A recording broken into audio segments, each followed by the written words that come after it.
Welcome to From the Game to Grace, the podcast where real life begins after the final whistle. Hosted by Jarius and Candace Hayes, a former pro athlete and his powerhouse wife. This show dives deep into what happens when the spotlight fades, the crowd goes silent, and the real work begins. It's not just about football, it's about faith, identity, marriage, mental health, family, and learning how to grow through what you go through. From championship dreams to personal heartbreak, Jarius and Candace don't just talk about it, they've lived it. So if you're navigating a new season, wrestling with purpose, or just trying to hold it all together, you're in the right place. Let's get real. Let's heal. This is From the Game to Grace.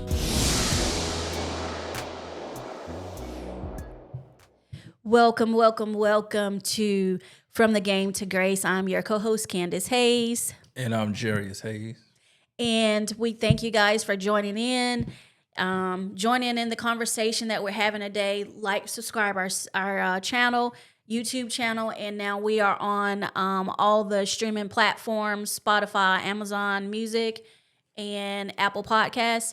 So if you want to just listen in, you can listen in as well.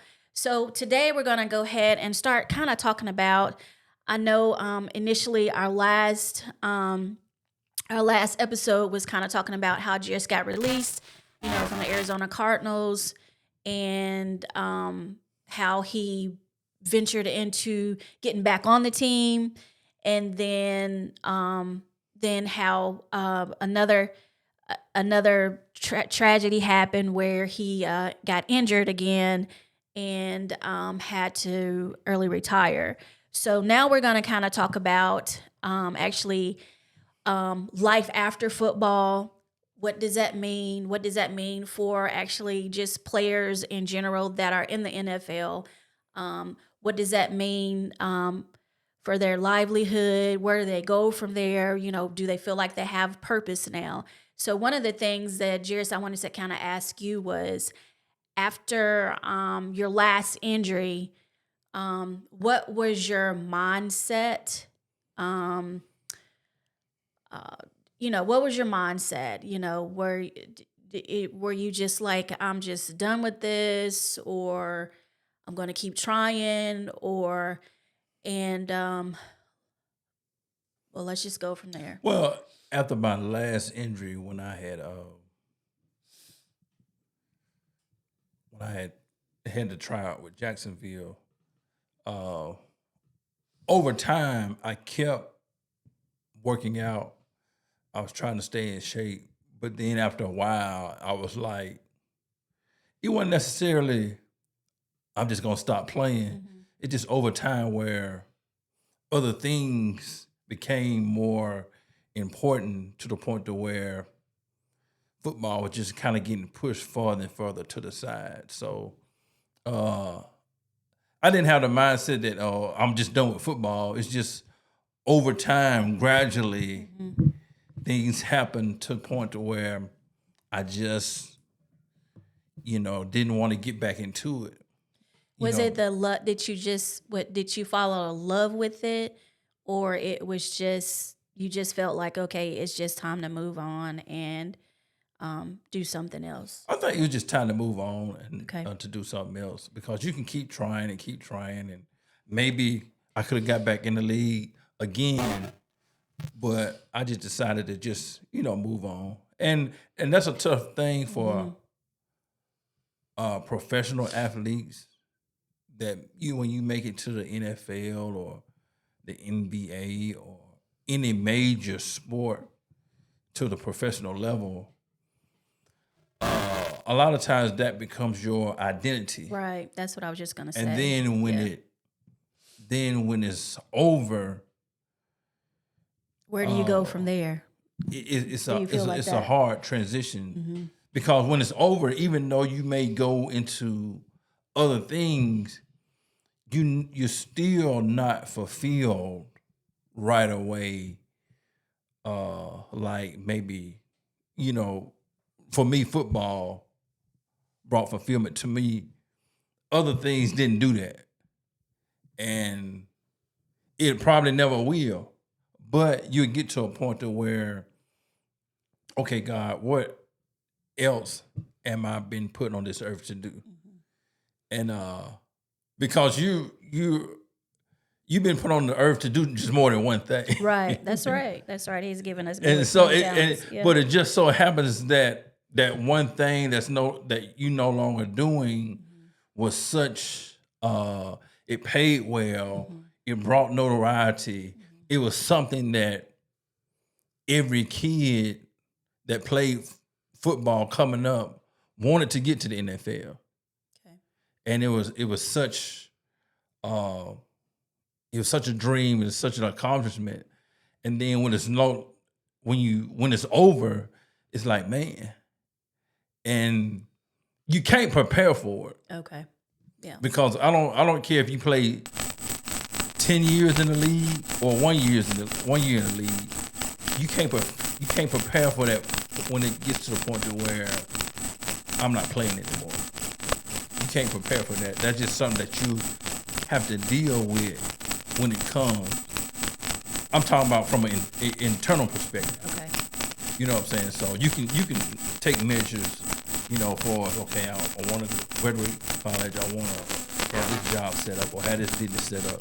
But from an internal perspective, that you can't prepare for that. You can only deal with it once you get to that point. Okay. So do you feel like that's how depression can set in? That's how you feel like the awkwardness, if I've been doing this, pretty much my whole life and got to this point, and then trying to just go get a regular job, is there awkwardness in that? Or is it, how is it that you feel as a man, I guess? Yeah. Yeah, I mean, it's, I ain't gonna lie, it's awkward. Okay. Because a lot of men, they take certain things seriously. How much money they make, where they work, what kind of house they live in, what kind of car they drive.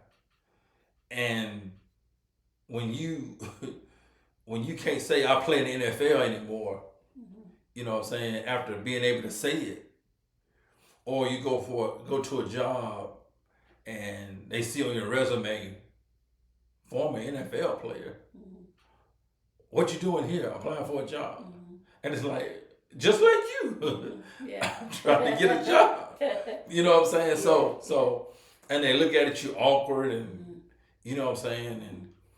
And then they had this idea, okay, did he really play? And then I know I went to one job and somehow word had got out that I had played. And somebody actually Googled my name just to see. Wow. And I was like, I ain't got a front. You know what I'm saying? Right. That ain't nothing that you can lie about, knowing that people can go Google and see if you lying or not. You know what I'm saying? But it's awkward. You know what I'm saying? Because you get a lot of, okay, well, what you doing trying to work here? How much money did y'all make?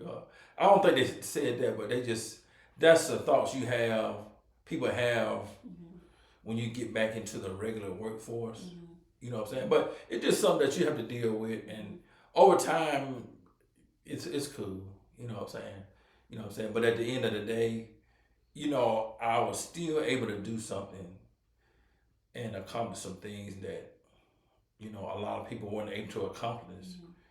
And, I'm thankful for that. You know what I'm saying? So, I know it gave you an opportunity where most people don't have the opportunity to pretty much travel around the world, like not just in the United States, but when you also played in NFL Europe, you were able to go to Spain, Amsterdam,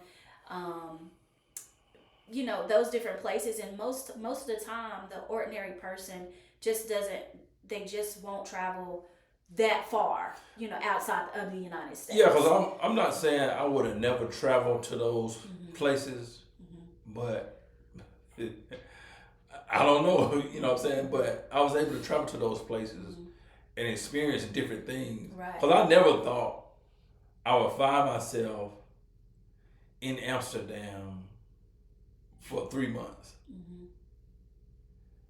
Traveling to England, traveling to Germany, traveling to Spain, traveling to Scotland, seeing different cultures. You know, I never, thought that, I would be doing anything like that. But like I said, it was a great experience. And like I said, we had fun playing overseas, and it was the only issue for me was just being gone from home so long. Right.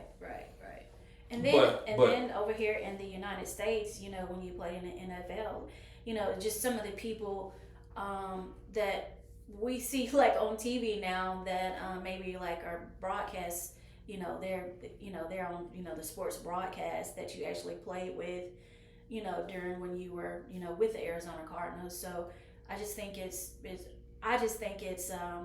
was a great opportunity. It was a great blessing, and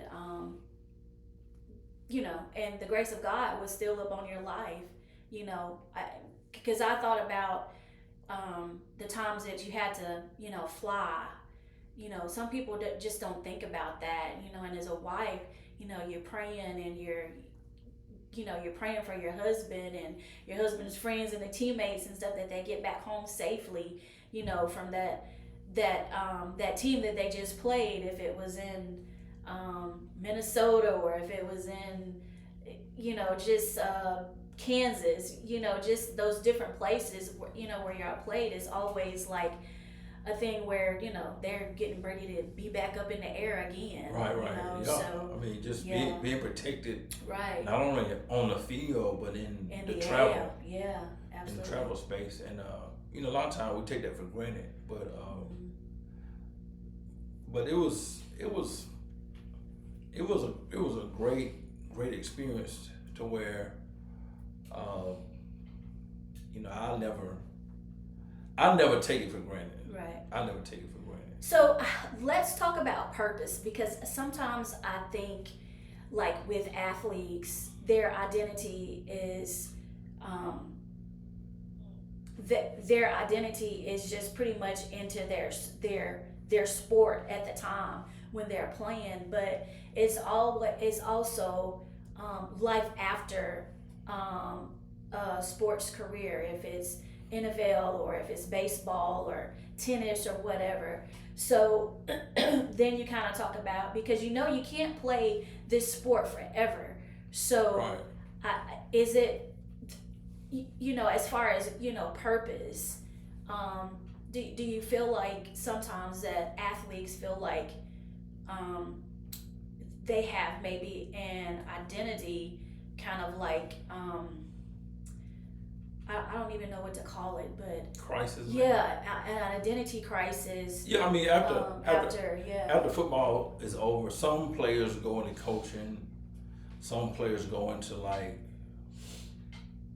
training, training younger guys, getting ready for football season. And some guys, once they get out of football, they don't do anything football related, but watch the sport. And so it is to the point to where you play, because if you think about it, if you made it to the NFL, more than likely you was a star in high school. More than likely you was not necessarily a star in college, but you was good enough to make it to the NFL in college, and then you make it to the NFL. And for probably from high school till throughout your NFL career, which could probably span anywhere from, that could be from, let's say, from high school to your finish your NFL career, that could span anywhere from 10 to 15 to 20 years, yeah. Right there. Right. To where your identity was caught up in being a great football player. Right. Yeah. Now all of a sudden it stops. Yeah. And who are you now? Mm-hmm. And that's why a relationship with God is important, to where, okay, now football is over. Okay, this is the direction I'm leading you in. And you have been equipped, you know what I'm saying, to do what I'm calling you to do now. It's good. You know what I'm saying? So, and that's what helped me out to where I did a lot of motivational speaking.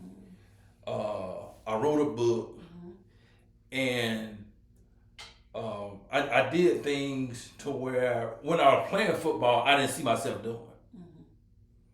And that's important because like when you're so entrenched in one thing, you really can't see yourself doing something else.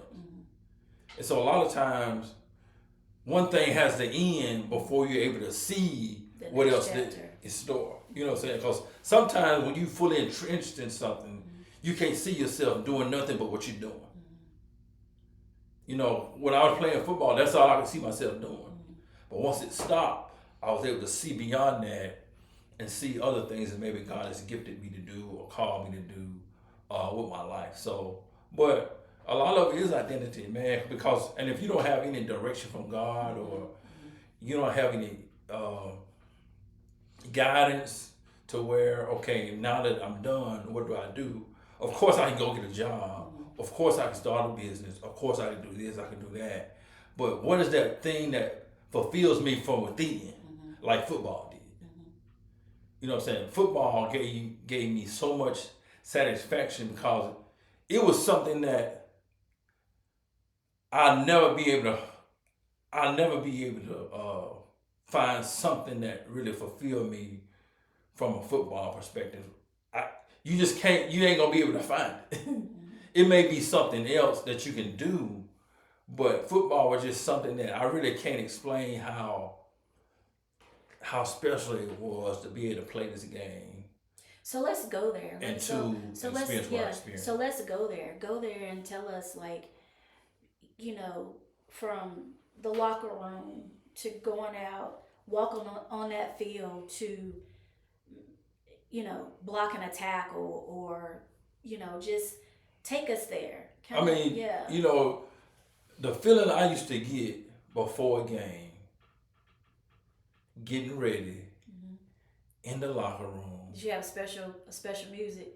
Not really, no. Okay. All right. In the locker room before the game, coming out with the crowd before the kickoff, and once the game starts, that's a feeling that you just can't replicate.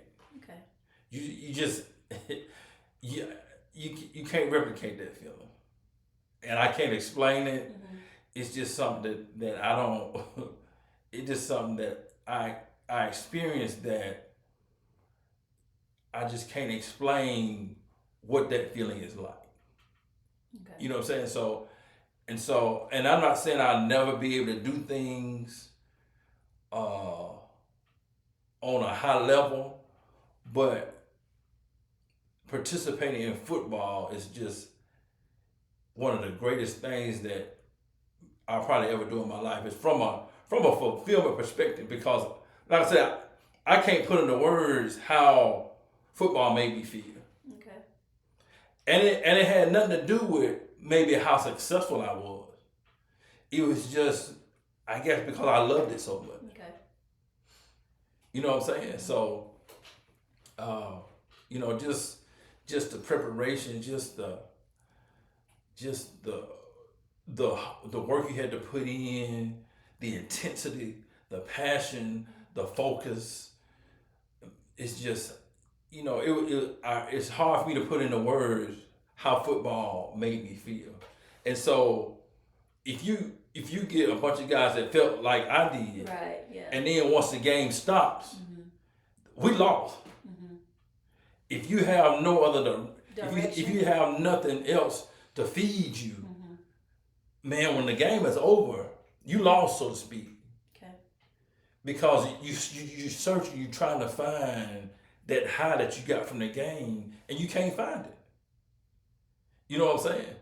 And so that's why it's so important, man. Like for me, it was so important, man, to have a relationship with God to where God can lead and guide you and direct you to what, you know, He has gifted you to do on this earth.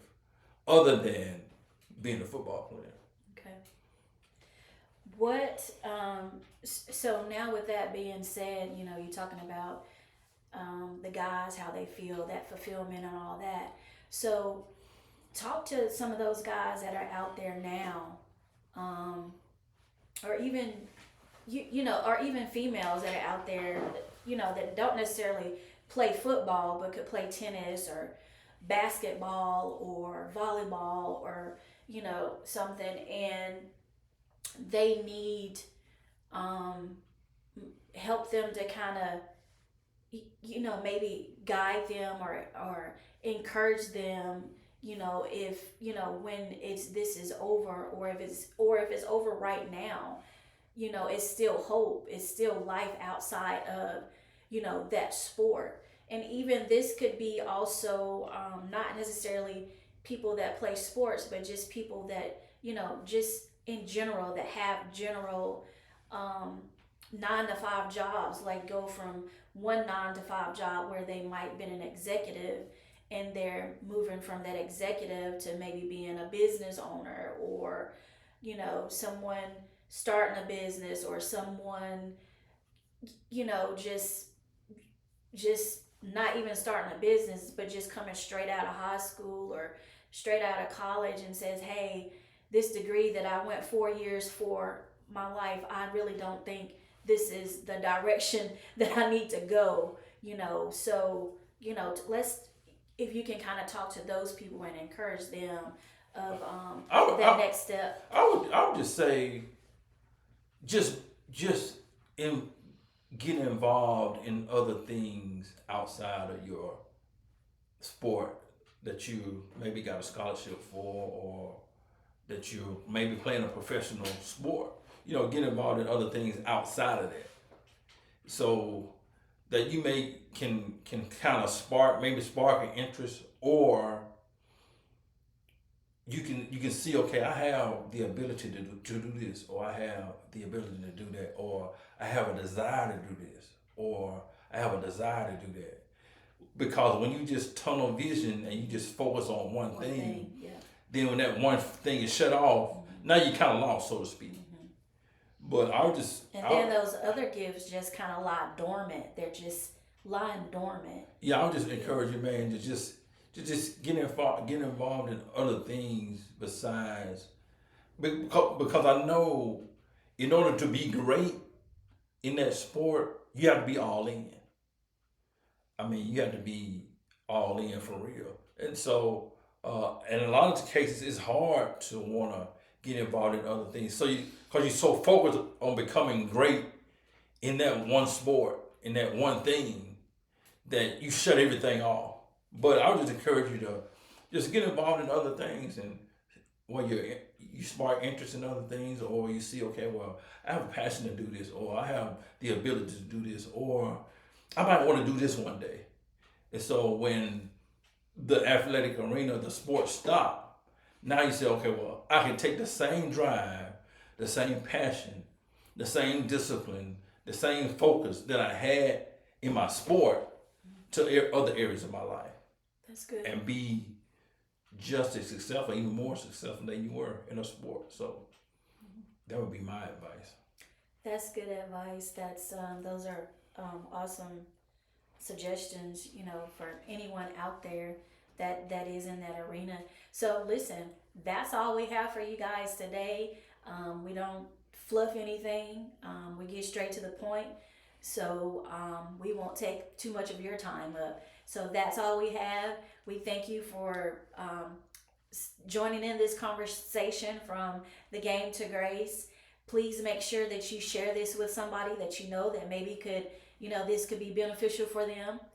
Like, subscribe our channel, and or you can listen to it on the following streaming platforms out there: Apple Podcasts, Amazon, Spotify. And until then, we'll see you next time. Have a great one. Thanks for listening to From the Game to Grace with Jarius and Candace Hayes. If today's episode encouraged you, challenged you, or just made you feel a little less alone, do us a favor. Subscribe, share it with someone who needs it, and leave a review to help more people find the show. You can follow us on Instagram, YouTube, and Facebook. Just search at From the Game to Grace. That's From the Game, the number 2, Grace. Remember, no matter what you've lost or where you've been, grace is always the next play. We'll see you next time. It don't show the full